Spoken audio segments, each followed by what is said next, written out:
Well, welcome back to another episode of Thanks for the Consult. As always, I'm Fior. Today we have with me we have Aaron, So, and today's guest is Jeff Kelly. Jeff has been involved in emergency services for over 35 years, beginning in the volunteer fire service. He's been a career firefighter, paramedic, an operations supervisor, former EMS director, and EMS chief. Currently, he helps EMS agencies strengthen their financial position and stay compliant with their EMS billing. He holds more certifications than I could imagine, both national pro board certifications and some formal education. He holds a master's degree in public administration, as well as serving on some local and national boards, including EMS West, the National EMS Memorial Service. And somehow he found time to be married with 3 kids. And he lives out here in the northern suburbs of Pittsburgh. Jeff, it's awesome to have you on here. How are you doing, man? I'm doing well. Thank you guys for making time for me today. I appreciate it. Anytime, anytime. We talked about it in, I believe, the second episode when we talked to Tyler, how he makes me feel very old because, when I first got into the volunteer world, your dad was my fire chief. You were one of my lieutenants at one point, and then I worked with him. So it's certainly, seeing him out there makes me feel old. I can only imagine what it does for you. Well, I'll just add to that. My oldest daughter, who's 16, is about to complete her EMT training this week. Oh, So, man. yeah, she has aspirations of being a pediatrician. So she wanted to become an EMT, Okay. learn some assessment skills, and kind of help her move along. Awesome. Yeah. No, I listen. It's only a number, right? I don't feel like I'm. Well, I have a lot of the dinosaur stuff. I don't feel like I'm a dinosaur. Yeah. Absolutely. We do have a very pressing and important question that we need to get answered from you. What is your preferred blade when intubating? So, I'm usually so I didn't take well to the video laryngoscopy stuff. That was kind Okay. of coming in as I was sort of transitioning out. So when I got back into on the trucks back in like 2021, I guess it would have been. I went back part time Shaler Hampton, and we were doing the video laryngoscope stuff, and Mm. I got more into it. When I left Cranberry in 2019, we had just put in service I think they were called the McGraths. They came with Mhm. our new monitors, so I had to learn it, right? But as the director, I wasn't doing much of it at that point. Right. Became back on the trucks as a paramedic, having to learn how that works was a little bit different. So I would say that I'm a Mac guy, right? Although I've had success with Millers, I've had success with Macs. I've actually, I think, even had one or two successful video laryngoscopy Okay. innovations. There you go. Yeah. Yeah, it's old school I'm for with me, you. but I mean, I love the technology, right? I love Yeah. the ability to show the airway and record all of that, and the successes and the things that, to me, that's, I think, one of the coolest things about pre-hospital care and pre-hospital medicine is where we've come from when I started. Oh Right. I yeah. mean, I was still in the age of, I was just the last part of like riding the tailboard in the fire engine. I didn't get into EMS until '93, but back then we were still certainly collaring or boarding patients. We still had mass trousers on the ambulance.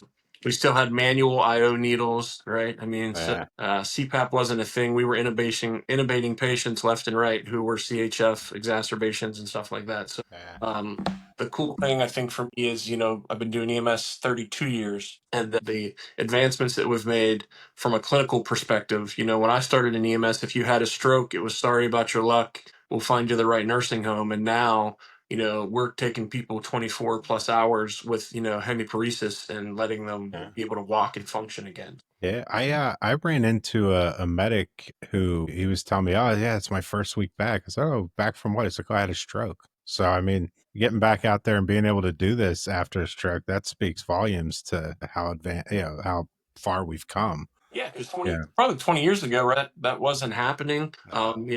The penumbra, which is an area of, affected area in the brain, wasn't really a thing. And, I learned a lot personally. I spent a year at UPMC pre-hospital care. I worked almost exclusively with a neurologist, Dr. Jankowitz.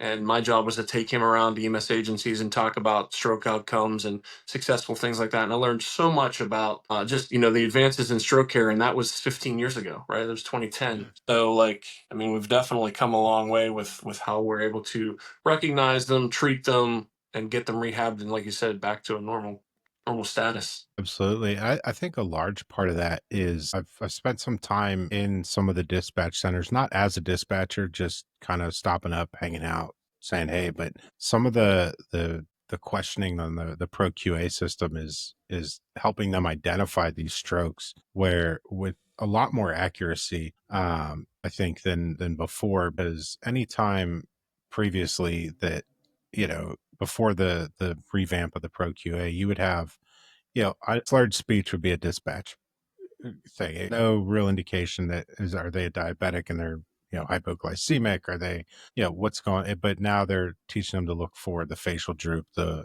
what left or right sided weakness, along with the slurred speech. So helping to identify it and upgrade that to a higher priority call versus I don't know, they're slurring their words a little bit. They might be drunk, they might be having a diabetic thing, but now they're really helping to identify that. So Yeah, and I have sort of a weird. I can remember a lot of things, right? I have a pretty good memory. Don't ask my wife that; she'd probably say I don't. But so I can remember my first real like stroke patient when I was on the ambulance. Right, I was working with the one and only Richard Bernstein, and had an elderly woman, right, who couldn't move the whole side of her body, and that was the first time I'd seen that. okay. And I remember I was doing clinical time in medic class at Mercy in their neuro ICU, and a guy got flown in, like a 50-year-old guy, and he was aphasic, hemiparesis, like just, terrible. And so I went when I was on medic class, 97. Right. And again, even back then, I don't know what that outcome would have been, but like Yeah. those kind of things sort of stuck with me where you sort of see that for the first time. And you're like, oh, that's what that looks like. Yeah. And it's crazy. Again, when we talk about the advances in medical and our care, and I still do some documentation training for my company around the country. And I always emphasize that like our advances in pre-hospital medicine are because of the clinical documentation that we do, right? Like Yeah. there's some data somewhere that, ESO does a really good job of compiling that data and looking at how do we advance pre-hospital care. And when you look at all of the things that we're doing now, right, with point of care ultrasound and finger thoracotomies and ECMO and blood and all of all of that stuff, Yeah. unheard of 25 years ago. Oh So, yeah. Yeah. I mean, back in the emergency days, right? You had to right. call the doctor and describe what the squiggly lines were. And Yeah. Now, like, you very rarely talk to a physician. yeah. And you actually don't even need to because a lot of times they're showing up on the scene with you, right? Like, Yeah. instead of being a doc in a box, the doc is over your shoulder. Yeah. We had that in the late 90s. There was a couple of squirrely docs that ran around the North Hills that would show up on scenes in their own Yeah. personal vehicles and stuff like that. But it's so much more refined and so much more involved now where they're actually getting dispatched or they're bidding Yeah. calls, right? Or putting themselves on calls. And Oh yeah. That doesn't happen out here in the boonies. Yeah. You might get like a patient care tech who wants to help. Well, Aaron, I've told you, you're more than welcome to come here to Civilization and run calls with us, man. No, We'll I be want y'all happy to coming out have you. here. I will. I am going to go out there because I've gotten a taste of the rural medicine, but it's definitely different for sure. Like Aaron doesn't call doc not because he doesn't want to, but he doesn't have cell service. Can't get a hold of one. He's going to drive 10 minutes into town before he can get a hold of a doc. Yeah. Like, Yeah. I have Google Maps downloaded for like several thousand square miles offline just because like you have no idea how to get anywhere. Dude, I didn't even think of that. Like Mhm. the truck I work in, we get real spotty cell phone coverage. The truck itself has like an integrated GPS system, like from the manufacturer. We have a Garmin. Like when I started, we had map books, right? Turn left. Yeah. I've never missed those until I started up there and I was like, yeah, this would probably be very helpful here. There's places where the module doesn't even work. So I kind of have a bunch of stuff here that I wanted to share today. And so we're talking about map books. This was one of the first places I worked. Man, that is Lifestar EMS was in Penn Hills, and we did everything by map book. And so you had to learn how to get to nursing homes, you had to learn how to get to specific hospitals, and then when I worked on a care coach or like a wheelchair van, we had to know our way around the city, and we were using Rand McNally, right? Like I yeah. had to plot it all out and figure it out and learn the quickest points between A and B, and Oh yeah. yeah. And so this particular patch, kind of interesting, right? It has Velcro on the back. Hey, yeah. I had one that had from Lifestar. I had one from this service. I had that one. I wore that one for One from many years. EMS, but I had Velcro on the back of those patches because I had a jumpsuit.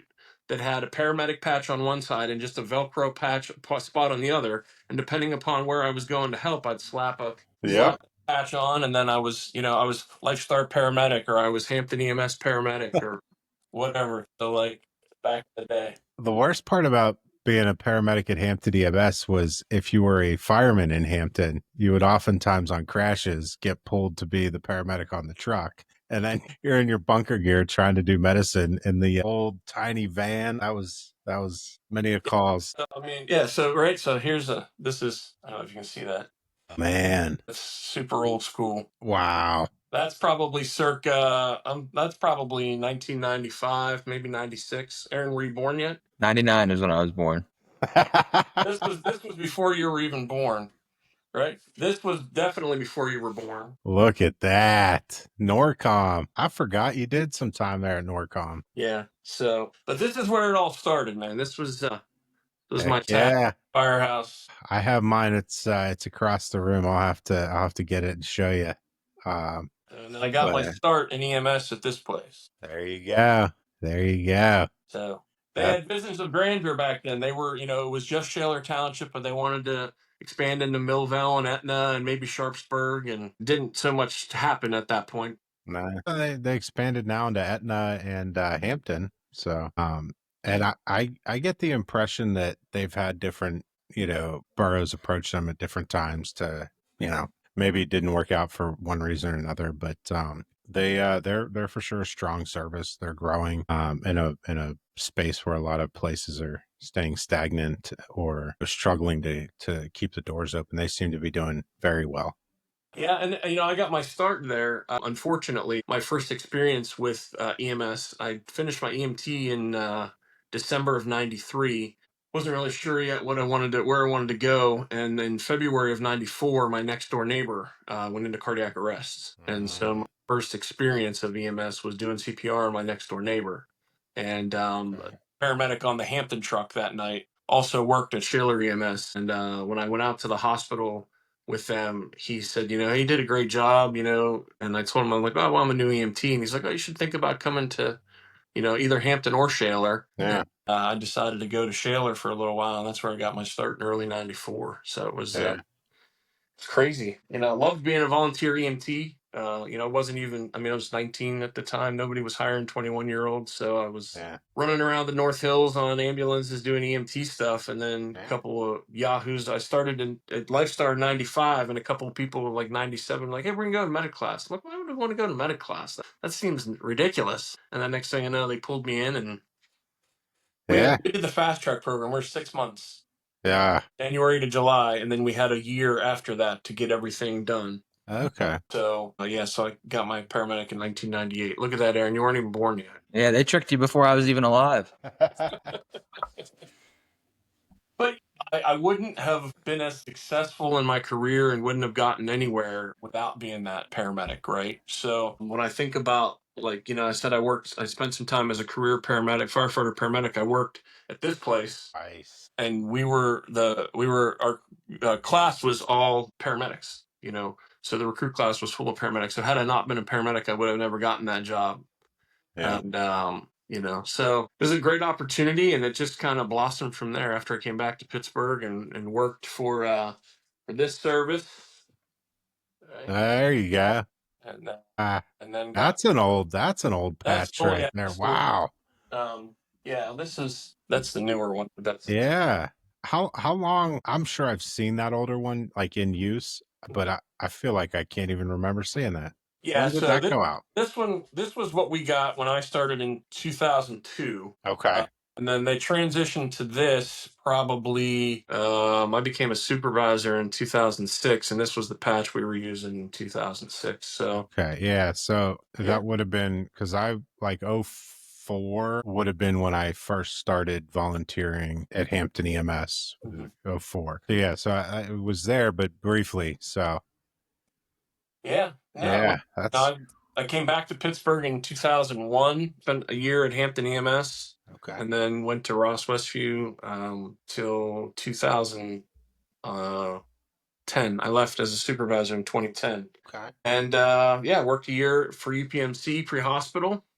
was out in Aaron's neck of the woods, kind of doing some tours and understanding the lay of the land. And that was What'd a you great think? job. I got to meet so many cool people and you sort of network with the services and understand what was going on. And then in 2011, a position opened up this place, and I took the director's position. Yeah.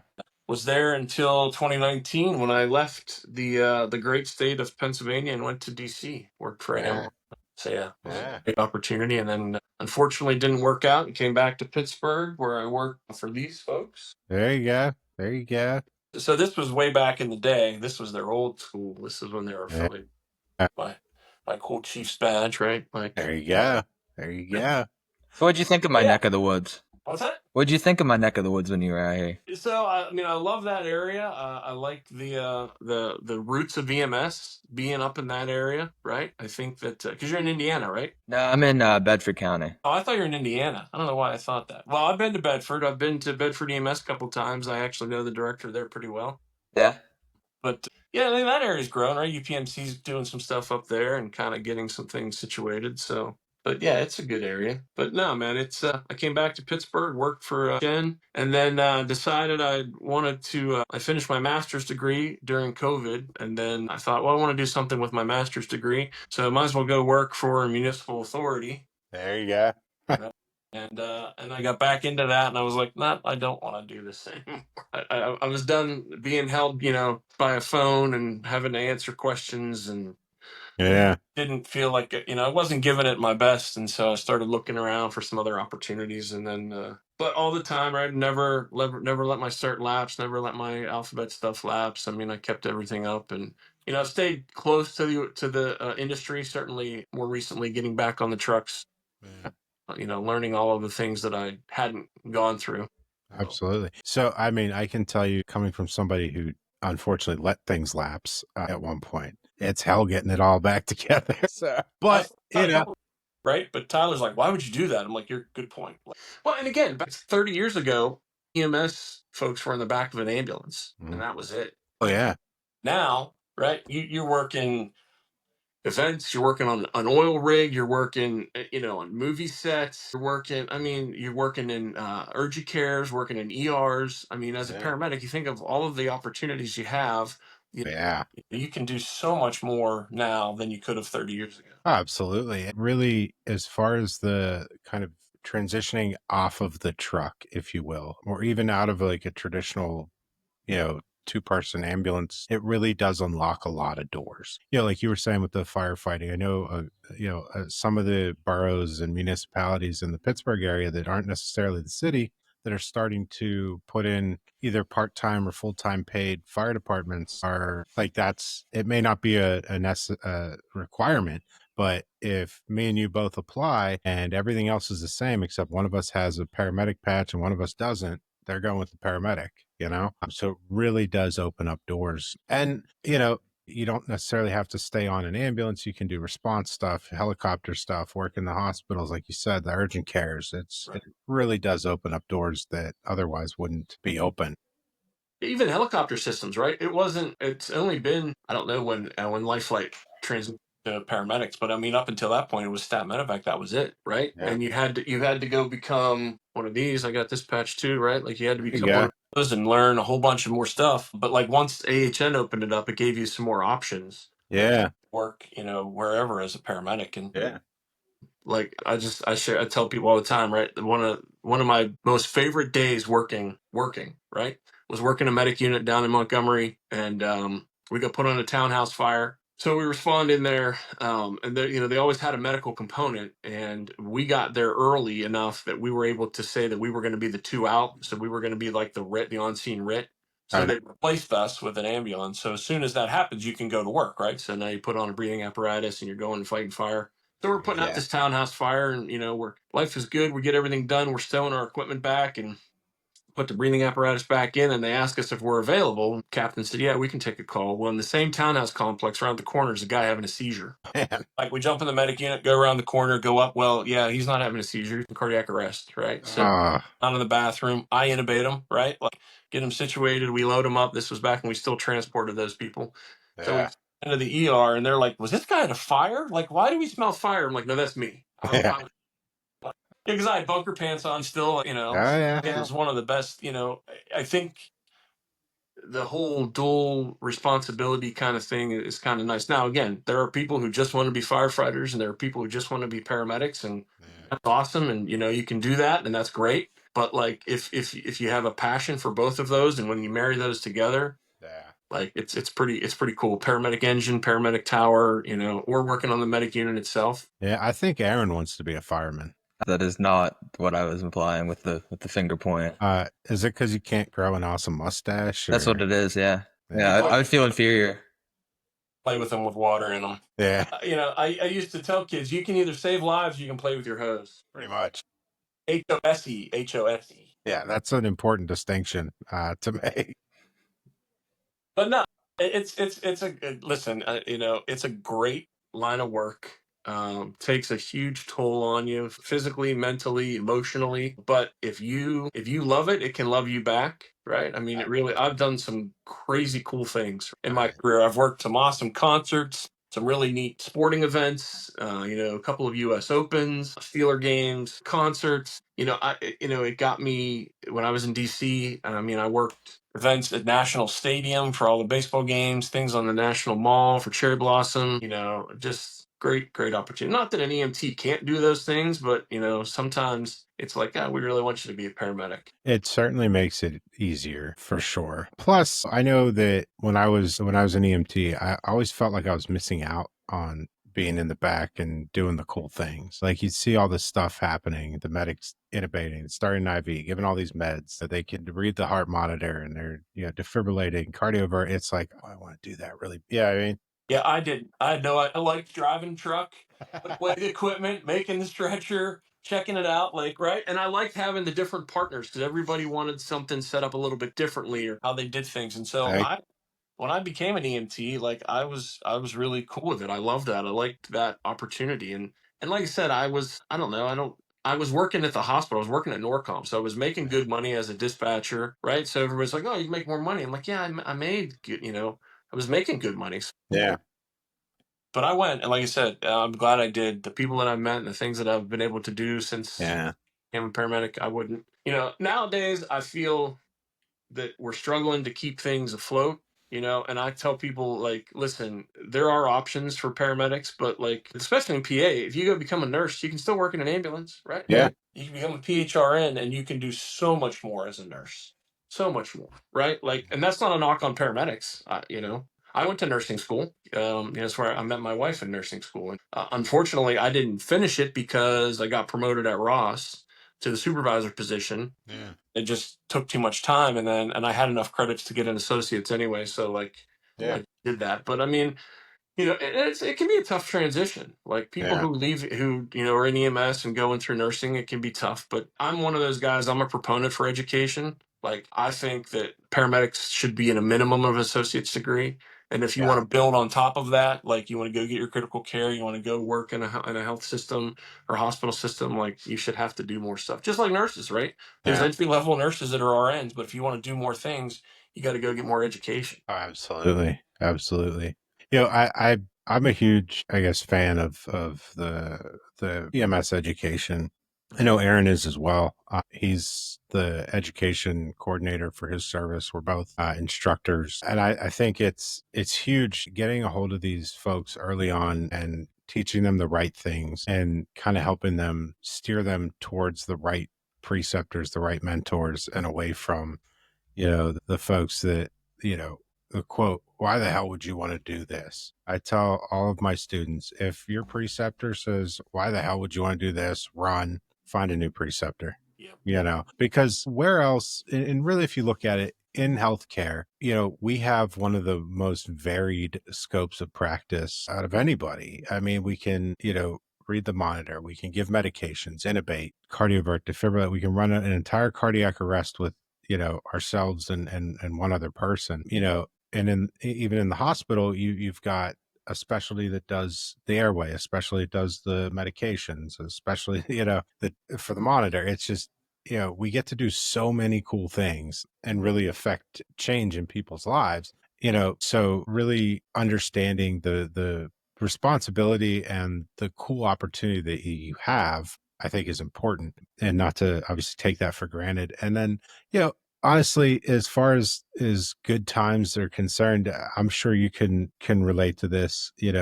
The couches in the garage, the office chairs you pulled out into the garage, or the kitchen table, just after calls, after a busy day, what have you.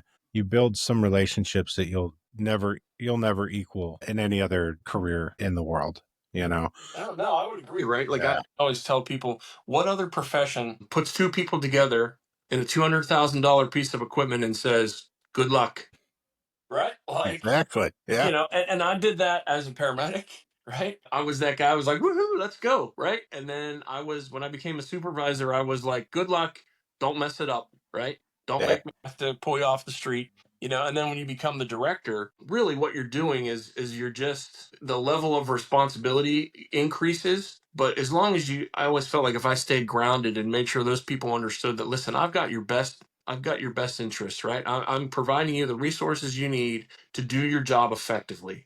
And if I'm not, please let me know.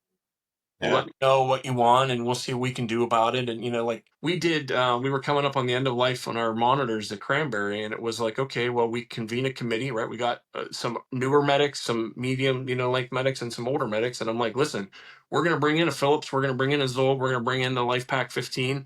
You guys are going to trial them all, figure it out. I shouldn't be the guy that's going to make that decision because I'm Yeah. going to use it the least. Yeah, and I worked at a service that they would have a committee to do stuff like that, and then you're like, some we get input, and then they pick the one that we're like, no, we hate this one, it's garbage. They're like, that's So what we're getting. Like, no. yeah, so like I did that, right, and the committee came back, and I was super nervous that they were going to pick something that I would be like, oh well, okay, right, and they didn't, right? They decided they wanted to go with the 15s. Now I think that was just because it was a comfort, right? Like I feel like they were just like, oh, we know the 12s, we'll just move to the 15s. Yeah, But if they had come to me and said, hey, we want to switch to Phillips, or we want to transition to Zoll, we yeah, certainly would have explored that and looked at it and yeah, understood what that meant for us. But I mean, at the end of the day, right? When you're a paramedic, you take care of one patient at a time. hmm, When you're a supervisor or district chief, whatever, you're taking care of a handful of people at a time. When you're the chief or you're the director, you're not just taking care of the people that are underneath you. You're taking care of the residents and the communities and the stakeholders that you have to answer to, right? So again, the responsibilities just increase. yeah, But you got to stay grounded. You got to stay focused. You got to recognize that you're here for the patients. You got to get rid of those people, or you got to try and change their thought process if they're those people who are like, what the hell are you doing here? Why would you do this? This is terrible. Because it's yeah, not terrible. Like you said, it's awesome. It's a great job. yeah, It creates lifelong bonds, right? Like some of the best friends that I have are folks that I met while working on an ambulance. absolutely. And yeah, it's just, I'm with you. I don't like those folks who are like, what the hell are you doing here? Right. I'm always interested in what got people into it. Hmm. I think that's interesting. Oh Right. yeah, And then like, where do you want to go? Right. What do you want to do in your career? Right. Do you want to, well, I just want to be a fireman. Okay. Well, this can help you become a fireman. Do you want to become a doctor? This can help you become a doctor. Right. Like, so, I mean, I've worked with a couple of folks who, they were scared to death as an EMT, and now they're physicians that are yeah, providing medical command to pre-hospital people.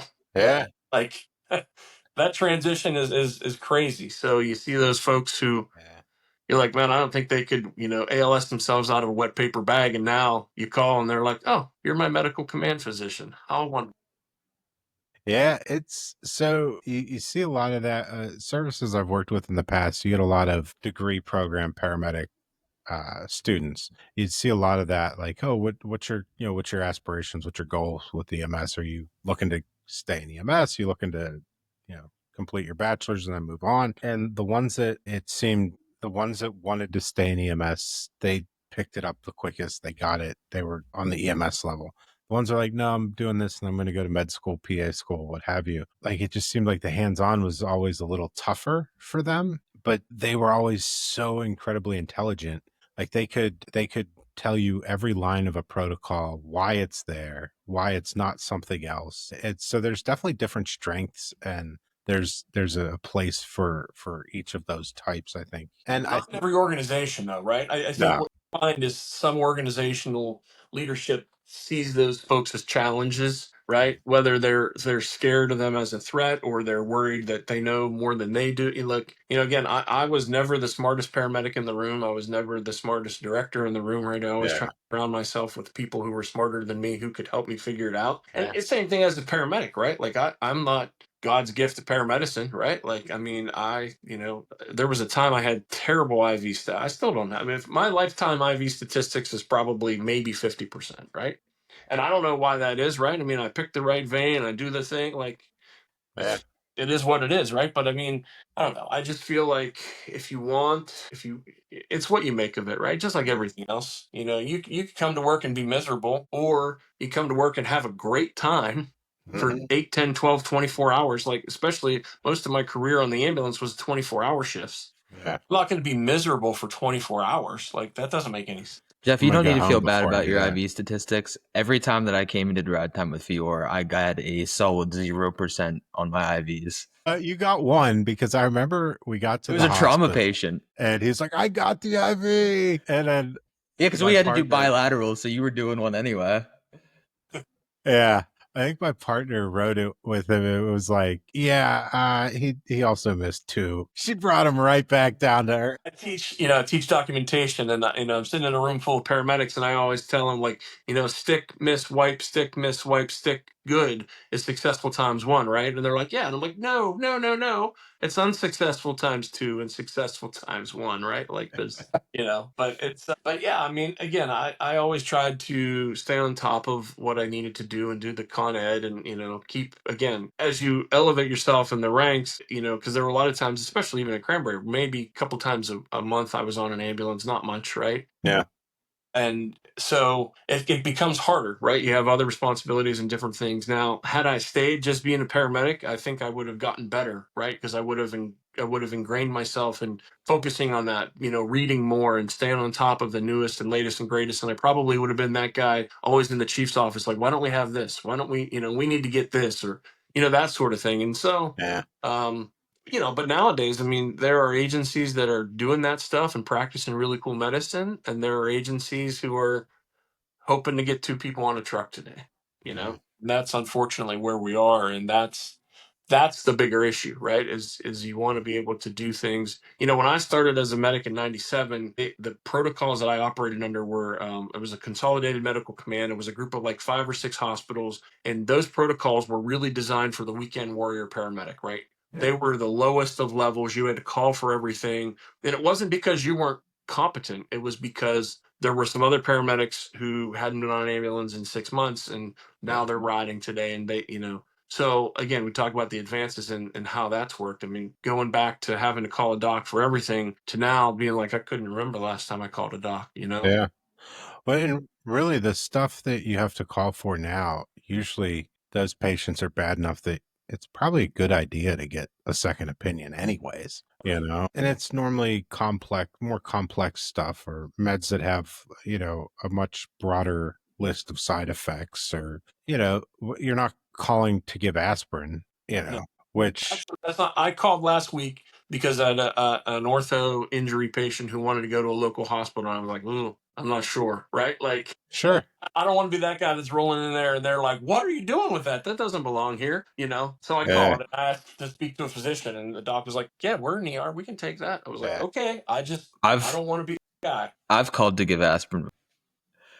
It was a patient You're who had chest pain, and they had fallen and hit their head. So I was like, okay. do I want to give a antiplatelet to somebody who possibly, like, which came first, the head bleed or the chest pain, So, Yeah, so but so back, it's not always just that obvious, yeah. Fior. No, I know, but Yeah, I'm yeah, you referring do know. to, like, it wasn't that incredibly long ago. It was in your lifetime that you actually had to call to give aspirin to a chest pain patient. That's crazy. Now 911 just tells you to do it. Yeah, Yeah, exactly. EMTs couldn't check a blood sugar. It was like, oh, they're acting funny and they have diabetes. Here, have some glucose. We didn't carry glucometers until probably early 2000s.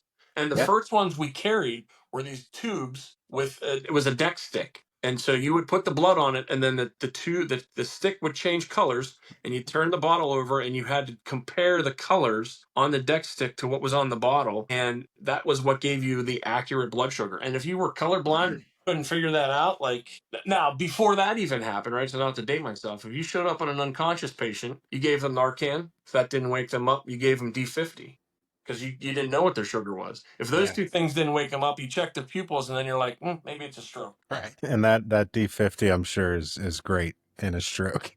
But that's what I tell people. Like, I think the three things, and I've always told folks this, the three coolest things I think we do in EMS, right? We save people with the Narcan, right? Which is kind of cool. Although we know, right? You open an airway, bag them up, we can do that. But anyway, we restore their sugar and we bring them back from all of those issues. And then I've always said that the third coolest thing we do is we take away, or we have the ability to take away people's pain. Oh, yeah. You know, people call us for the separated shoulder or the open fracture ankle, right? I can fix that. I can't fix it wholeheartedly, but I can help you through that, you know? I can And fix that your was a pain. big deal. Like, we used to only have morphine. Yeah. You know, we didn't even have Versed. It was morphine and that was it. And then we graduated to fentanyl, and now we've graduated to ketamine, and, you know, we have Versed, and we have, Ativan and different things, but like, we didn't have all those meds. We had morphine. We had it down from a level 1 trauma center a couple weeks ago and gave a presentation, and he does like orthopedic surgery. That's his specialty. And so he was talking about like realigning injuries, and he's like, what exactly is your protocol on like what you're allowed to do? And we were like, yeah, you really just get one shot, and like, you know, you really got to get it right the first time and check for a pulse and all that. He's like, doing it. He's like, just keep trying. He's like, I promise you, there is nothing you can do that I can't fix. And I said, sir, that sounds like a challenge. Yeah. So I have a story, right? So we go in one morning to a woman who has dislocated her knee, and she's in the living room floor, and with an older paramedic. And I said, listen, I'm gonna step out. I had to call the doc, right, to get orders to medicate her and do this, all that kind of stuff. So I step out and I call the doc, and he's like, well, Jeff, you can just put that back in. And I'm like, what? And he's like, yeah. He's like, if it's just the patella, he's like, you can manipulate that. And I was like, oh, okay, right. So I hang up the phone. I go back in. My partner's about to start the IV. I'm like, hold on. He's like, what? I'm like, doc says I can just put that back in. And he's like, what? So, and the patient's eyes get this big, and she's like, you're gonna do what? I'm like, yeah. I'm gonna. All right. So we do this whole thing, and pop, it goes back in. She's like, that felt amazing. I'm like, do you want to go to the hospital? She's like, no. I'm like, we left. That old timer's like, dude, I've never got that order. I'm like, I was calling to get orders to medicate her. And the doc's like, you can put that back in. So we did. We put the kneecap back in place, and it was like, that was super cool. Right. I had a patient from an assisted living facility who, doing like physical therapy, dislocated something in the shoulder. It's out. She's allergic to everything except ketamine that I have. She's allergic to opioids. I'm like, okay, well, I got ketamine. We'll try that. So I give her some ketamine, and she's like, I feel crazy. I feel so crazy. And then she like tries to karate chop me, and her shoulder goes back into place. I had already called a report at this point, and they're like, why'd you give her ketamine? Her shoulder's clearly not out. I was like, it was, I promise. The ketamine made her think she was a ninja, and that put it back. You're right. Like that, right? You cannot make that shit up. That's the other thing I love about the job, right? You cannot make this stuff up. I mean, I've been on just some of the craziest calls. I had worked steady Saturdays as a supervisor, and we went to a local hotel one night for a large fight in the lobby. Okay. And we come rolling up there. Of course, there's like, 30 police cars. And we walk in, and it looks like a bomb went off in this lobby. There's planters overturned. There's glass broken. There's people injured everywhere. And everybody's in like tuxedos. And there's a woman in a wedding gown. And I'm like, what is going on? Right? So we end up taking a couple patients out of there. So that was Saturday. It was like Tuesday, I think. My mom called me. She's like, hey, were you on this call on Saturday night? And I'm like, what are you talking about? The couple, it was on Good Morning America. So this couple got married. They were staying at that hotel. They got into a fight with another wedding party that was there for their stuff. So all these wedding parties got into it. We ended up having to take a couple people of them to the hospital. But I don't know how. Somehow it becomes national news. It's on the Good Morning America show. My mom's like, yeah, they said this was in Ross Township on Saturday night. I'm like, it was. We were totally there. Like, it was just crazy. I'm like, that's nonsense, Oh, yeah.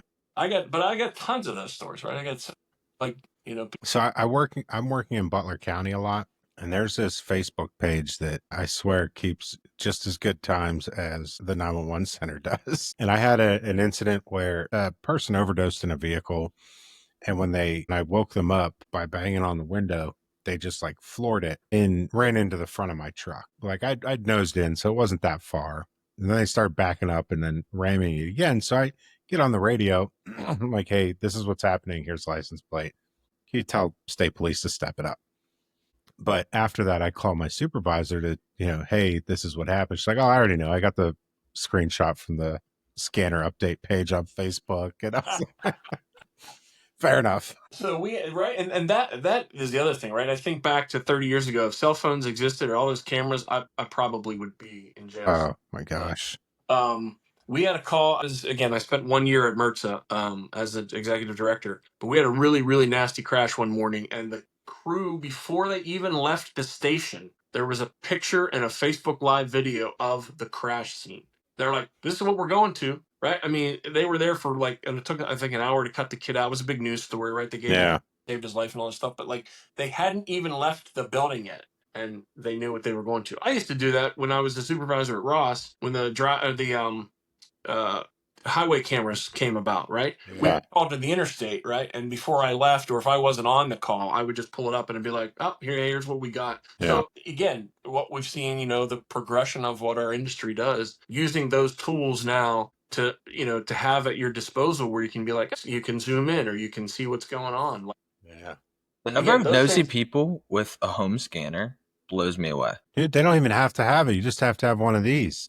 So that used to be the thing. Crazy. Right? We would show up to people's houses and they'd be like, "Oh yeah, I listened to the call get dispatched. Or I heard you come in, or what took you so long?" Or I mean, there was always somebody who had a scanner on in the background, because that was what that was how you knew what was going on, is you used to listen. And I grew up with that, right? My dad, when I was born in 1974, thank you very much. My dad was the volunteer fire chief, right? So like, we grew up in a household that had a scanner or a plectron or a pager or then a portable rate, like, so we always knew what was happening, and there were a couple of times where my mom threw our kids in the car and was like, let's go check this out.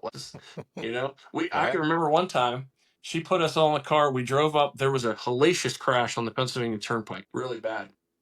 3 or 4 fatalities and a whole bunch of injuries. They landed, I think, like 5 helicopters, some nonsense, right? But it was just off of the bridge on Hardy's Road. So we literally, it was probably midnight or later, we pulled up on the side of the road there and just watched as helicopters just. Yeah. That was kind of was our thing, right? I mean, honestly, that's probably better than some of the stuff kids are getting into these days. Plus, I'd venture that if you asked like a psychologist or something, they'd say that might be part of what kind of spurred your interest and love for the emergency services, It probably is. Right? My mom always says that there was in 4th grade, right? I got BAT training, basic aid training. And she said that's when she knew I was probably going to do something in the medical field, because I was stoked about that, right? It was all about learning about the respiratory system and all this other kind of stuff. And she's like, I kind of thought then that you would do something in medicine. And it's funny, right? Because I think of my daughter now, right? She's 16. She's had a lot of issues, but a lot of things, had a lot of broken bones and surgeries and things growing up. So she's always been in medicine. And apparently with Tyler and I around, and they were no strangers to coming to the EMS station and crawling through ambulances and stuff. So like, my youngest daughter, I don't think will get involved in it, but like, my wife is a nurse, right? She was a trauma nurse. So yeah, I do think there's some legacy or some heritage things that go on there. And that's what I said. I'm always interested in what got somebody into EMS or what got some fire service. Like, I grew up in it, I was born into it, but like, other people, like, I showed up one day and just decided to do it. I have friends who were firefighters, right? So I go back to this whole fire EMS thing. They were firefighters at the volunteer fire company that Fiora and I were at, and a kid got hit by a car on his bike right in front of the firehouse. They didn't know what to do, and they were like scared shitless, right? And so they were like, well, okay. They both went to EMT class, right? That was it. They felt so helpless. They're supposed to be these first responder people. They watched this kid get hit, and they didn't know what to do. So that. Okay, they went and became EMTs, right? And one of them had a successful career as an EMS person. Nice. Yeah. Well, I know Aaron and I have talked about this. I joined the fire department because I was driving by and I was like, oh, that seems fun. They're all hanging out at the fire station. I'm going to check it out.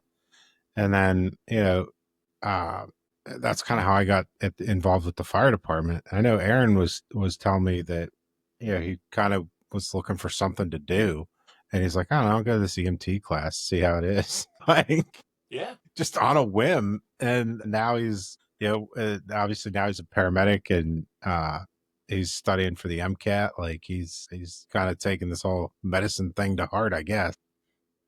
I didn't have anything better to do.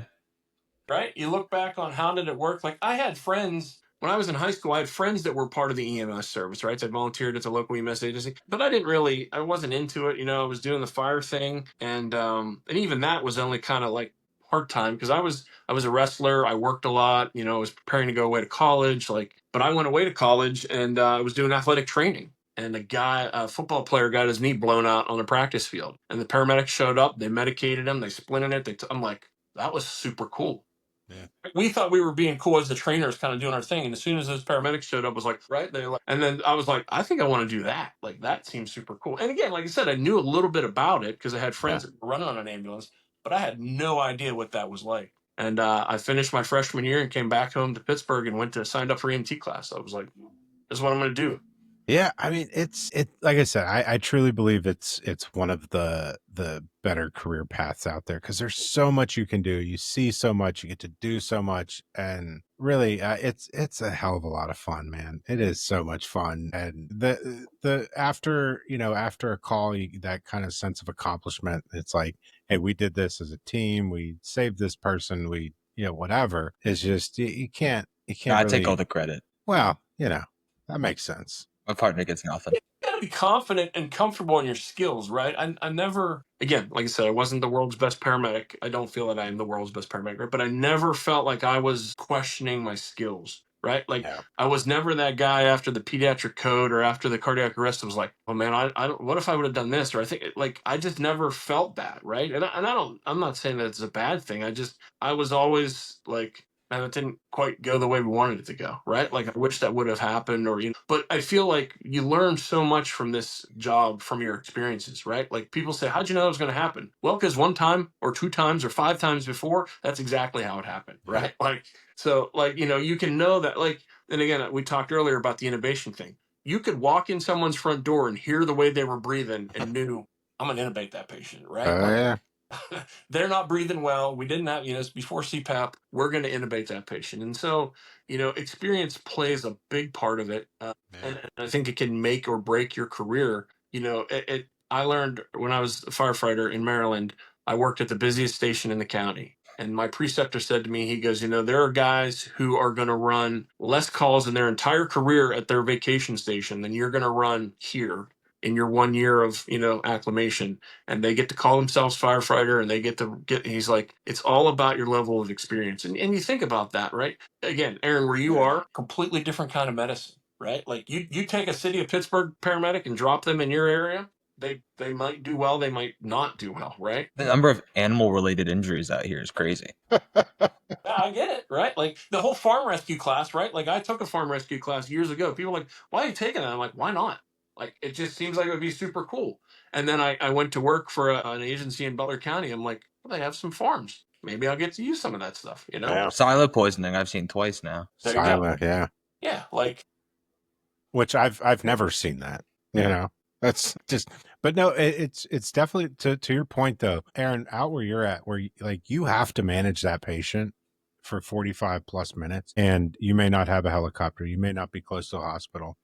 Taking somebody who may run a lot more calls, but is I got 5-10 minutes with them, and then we're good. It's definitely a different animal out there, man. You got to really hit the bottom of those protocols. So, yeah. I don't follow the protocol. Well, you probably should. It's that's the best practices would be to probably do that. You're right. I'll change my mind on that. I'm glad we could persuade you. Yeah.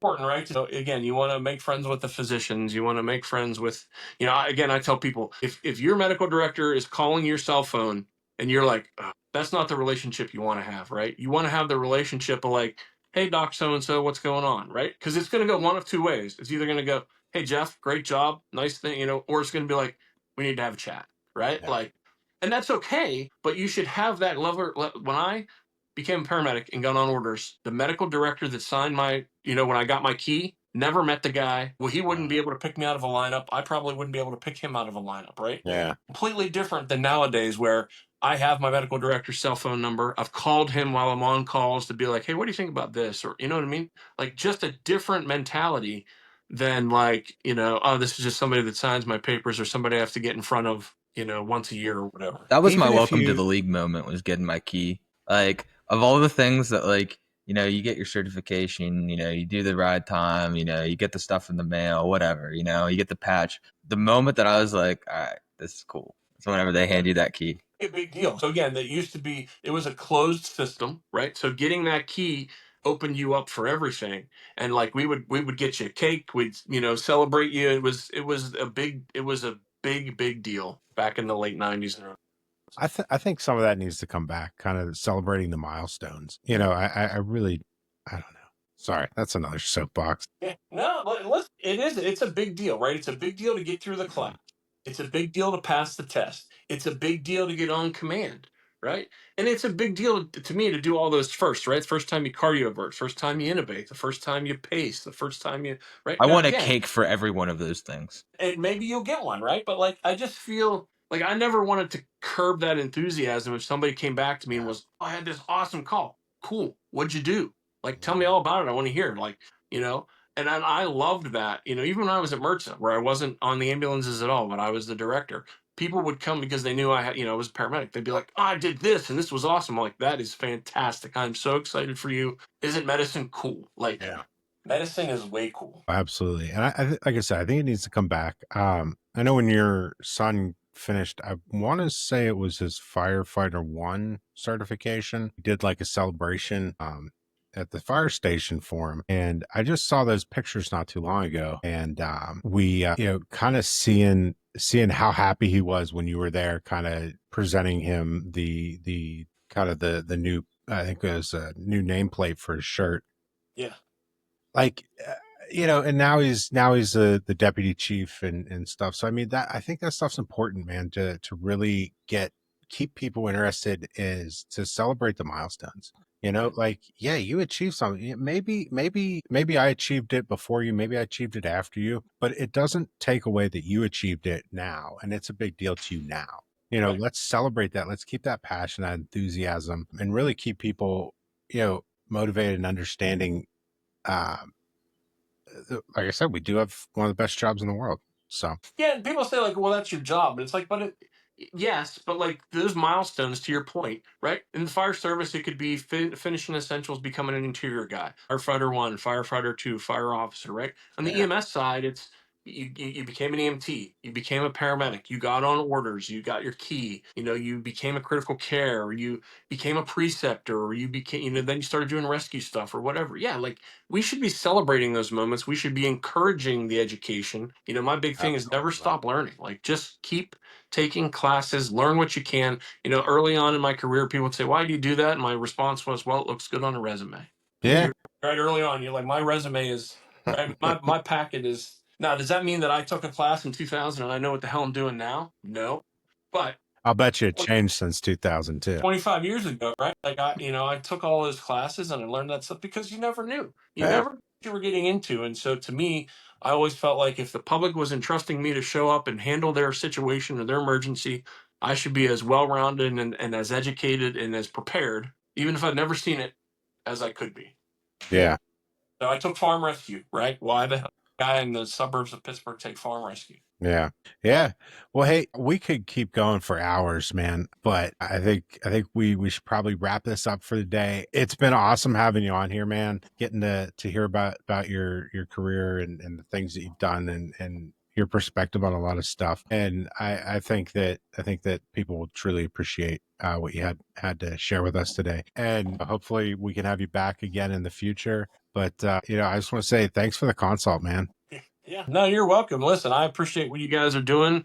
I appreciate the opportunity to come on and just kind of shoot the shit, right? Talk about what I believe to be one of the greatest professions around. And so super cool. And Aaron's a pleasure to meet you, and best of luck on your MCATs and becoming Dr. I appreciate that, Yeah. Jeff. It was nice to meet you too. Well, thank you guys for listening along with us today. And if you're interested in being on the show, please reach out. Thanks for the consult at gmail.com. Have a good day. And remember, we have the best job ever.